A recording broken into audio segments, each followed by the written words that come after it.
নিয়মিত রক্তদান করি, রক্তদানের পর অনেক গ্রহীতা ফলমূল খেতে দেন এবং আসা যাওয়ার ভাড়া দেন, এগুলো গ্রহণ করা যাবে কিনা? যেগুলো করতে পারেন, কারণ আপনার নিজের টাকায় আসা যাওয়া করতে আপনি বাধ্য নন। হতে পারে যে অনেকেই রক্ত দিতে আসতে চান কিন্তু তার আসা যাওয়ার খরচ নেই, তো আরেকজনের জন্য যেহেতু আসবেন সেই খরচটা তিনি দিয়ে দিলেন, এটাকে পারিশ্রমিক হিসাবে গণ্য করা যাবে না। সো আসা যাওয়ার খরচ কিংবা সামান্য একটু পানি জুস ইত্যাদি খাওয়ার প্রয়োজন হয় ওই সময়, এটা যদি ওই লেভেলে থাকে, অর্থাৎ পরিমাণটা যদি সেরকম থাকে যেটাকে পারিশ্রমিক হিসাবে ট্রিট করা যায় না, তাহলে ঠিক আছে।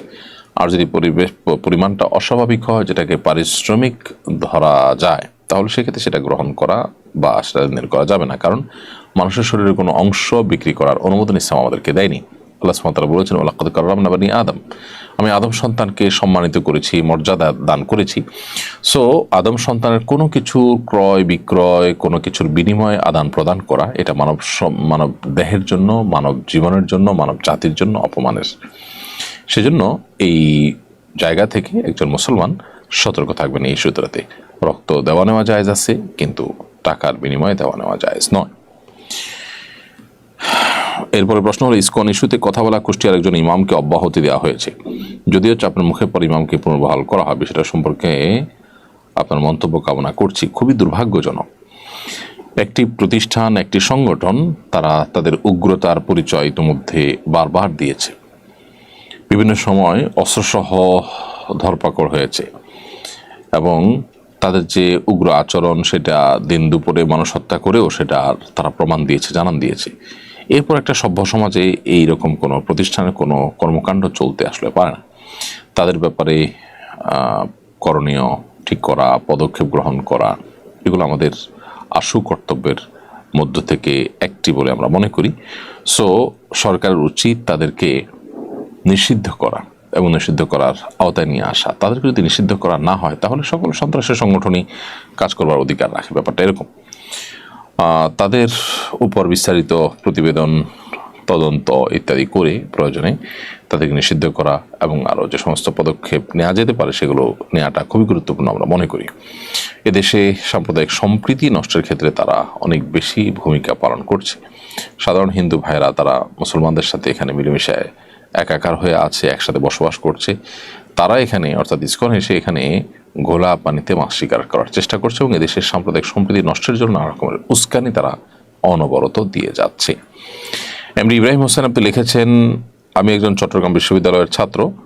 আমি 3টা কোচিংয়ে ক্লাস নিয়ে থাকি। টিচার হিসেবে ক্লাসে ঢুকলেই স্টুডেন্টদের দাঁড়িয়ে সালাম দেয়। এতে কি আমি গুনাহগার হব? না, আপনি গুনাহগার হবেন না। দাঁড়িয়ে সম্মান প্রদর্শন করা, এটা নিয়ে ওলামা একরামের মধ্যে একাধিক মত আছে। কেউ কেউ এটিকে নিষেধ করেন, আবার অনেকে এটাকে জায়েজ মনে করেন, আবার অনেকে এটাকে বিশেষ পরিস্থিতিতে জায়েজ মনে করেন। জেনারেলি নবী করিম সাল্লাল্লাহু আলাইহি ওয়াসাল্লাম দাঁড়িয়ে আগন্তুককে জাস্ট শুধু সম্মানের জন্য দাঁড়িয়ে সম্মান প্রদর্শন করতে নিষেধ করেছেন এবং সেটির কারণও দর্শিয়েছেন তিনি, যে তখনকার অমুসলিমদের কালচার এবং সংস্কৃতি এটি। তো নবী করিম সাল্লাল্লাহু আলাইহি ওয়াসাল্লাম নিষেধাজ্ঞার আওতায় এটিকে, তার আলোকে অনেকে এটাকে জেনারেলি নিষেধ করেন, যদিও এটা নিয়ে অনেকের ভিন্ন মত আছে। ওমরার জন্য প্রস্তুতি নিচ্ছি, তারিখ খুবই সন্নিকটে, অথচ এখনও পাসপোর্ট হাতে আসেনি। দ্রুত পাসপোর্ট আসার জন্য দালাল ধরে পাসপোর্ট করা জায়েজ আছে কিনা? যদি ব্যাপারটা এরকম হয় যে দালাল ধরা ছাড়া বা তাকে টাকা দিয়ে আসা আপনার ন্যায্য অধিকারটা আপনি পাবেন না, যদি এরকম লেভেলের সমস্যা হয়, তাহলে সেক্ষেত্রে সেটি জায়েজ হতে পারে। কিন্তু এটা নির্ভর করবে যে আসলে আপনার সমস্যাটা কতটা প্রকট, এটা ছাড়া আপনি চলতে পারেন কিনা, এটার জন্য আপনি অনন্য উপায় কিনা। আমরা অনেক সময় দেখা যায় যে একটু সবর করলে হতে পারে, একটু সমস্যা হয়তো হচ্ছে কিন্তু ওই সমস্যার সমাধান হতে পারে, সাময়িক সমস্যা। আমরা সেই বিষয়গুলোকেও দেখা যায় যে খুব তাড়াতাড়ি করার জন্য অহেতুক নিজের অস্থির হয়ে সেখানে ঘুষ দিয়ে অবৈধ উপায়ে নানাভাবে সেটা আমরা আদায় করার চেষ্টা করি। তো এটা কোনো ভালো জিনিস না। একজন মুসলমান তিনি দায়িত্বশীল আচরণ করবেন সব ক্ষেত্রে, এবং অবৈধ সুবিধা আদায় করার জন্য বা যে জিনিসটা আমার লিগালি পেতে একটু সময় লাগবে বা সাধারণত একটু সময় লাগে, সেই জিনিসটাকে একটু তাড়াহুড়া করে যদি আপনি পেতে চান এবং পেতে গিয়ে যদি কোনো গুনাহের শিকার হন, কোনো গুনাহের আপনি লিপ্ত হন, তাহলে সেক্ষেত্রে আপনি গুনাহগার হবেন, তার জন্য দায়ী হতে হবে আপনাকে। আল্লাহ সুবহানাহু ওয়া তাআলার কাছে আপনার জবাবদিহি করতে হবে। তো সেজন্য আমাদের চেষ্টা করতে হবে যে সর্বোচ্চ আমরা যেন এই জাতীয় পরিস্থিতিতে আহ, আপনার মনে চাইলো আর আমরা ঘুষ দিয়ে সেটা একটু তাড়াহুড়ো করে নিলাম, এটা করা উচিত হবে না, তাহলে গুনাহগার হবেন। হ্যাঁ, নিরুপায় হয়ে গেছেন, টাকা ছাড়া হচ্ছে না, টাকার জন্যই হচ্ছে না, এরকম যদি হয় তাহলে নিতে পারবেন টাকা দিয়ে। বাংলাদেশের গণমাধ্যমের ভূমিকা নিয়ে জনমনে অনেক প্রশ্ন আছে। অনেক গণমাধ্যম এজেন্ডা ভিত্তিক সংবাদ প্রচার করে। এসব গণমাধ্যম সম্পর্কে আমাদের ভূমিকা কি হওয়া উচিত? এগুলো তো আজকে নতুন নয়, বাংলাদেশে বহুদিন ধরে আমরা এটি দেখতে পাচ্ছি যে এজেন্ডা ভিত্তিক সংবাদ তারা প্রচার করছে এবং তারা মানুষকে যা দেখাতে চাচ্ছে বিভিন্ন এজেন্ডা বাস্তবায়ন করার প্রয়োজনে সেটাই তারা দেখাচ্ছে, আবার যেটা দেখানোটা তাদের জন্য তারা ভালো মনে করছে না সেটাকে তারা ইগনোর করছে।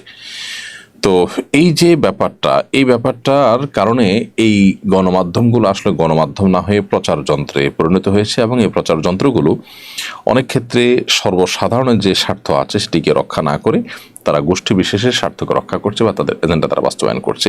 এগুলো গণমাধ্যমের রূপ ধারণ করেছে মাত্র।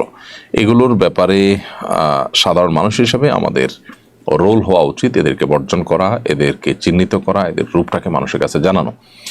তারা এই সমাজের অনেক নিউজ আছে যেগুলোকে ইগনোর করে, তারা তাদের মতো একটা পজিটিভ নিউজকে নেগেটিভ করে দেখায়, আবার একটা নেগেটিভ জিনিসকে পজিটিভ করে দেখায়। তারা বিদেশিদের বিভিন্ন দেওয়া এজেন্ডা, বাহিরের বিভিন্ন কালচারাল যে যুদ্ধ চলছে সেগুলোর অংশ হিসেবে তারা বিভিন্ন জিনিসকে সমাজে পুশ করার জন্য অ্যাগ্রেসিভলি তারা চেষ্টা করে। তারা জাতির দর্পণ হওয়ার কথা, জাতির যে আপনার বাস্তব এবং প্রকৃত চিত্র সেটা তুলে ধরার কথা তাদের, সেটা না ধরে তারা তাদের মতো করে জিনিসগুলোকে প্রচার করছে। এই জন্য একজন ইমানদার, একজন মুসলমান তিনি তার জায়গা থেকে সর্বোচ্চ চেষ্টা করবেন এগুলোকে যাচাই বাছাই করে তারপর গ্রহণ করা এবং এই জাতীয় গণমাধ্যমগুলোকে চিহ্নিত করা। ফ্যাক্ট চেকিং এর মাধ্যমে আজকাল বিভিন্ন তথ্যপত্র যাচাই করা যায়।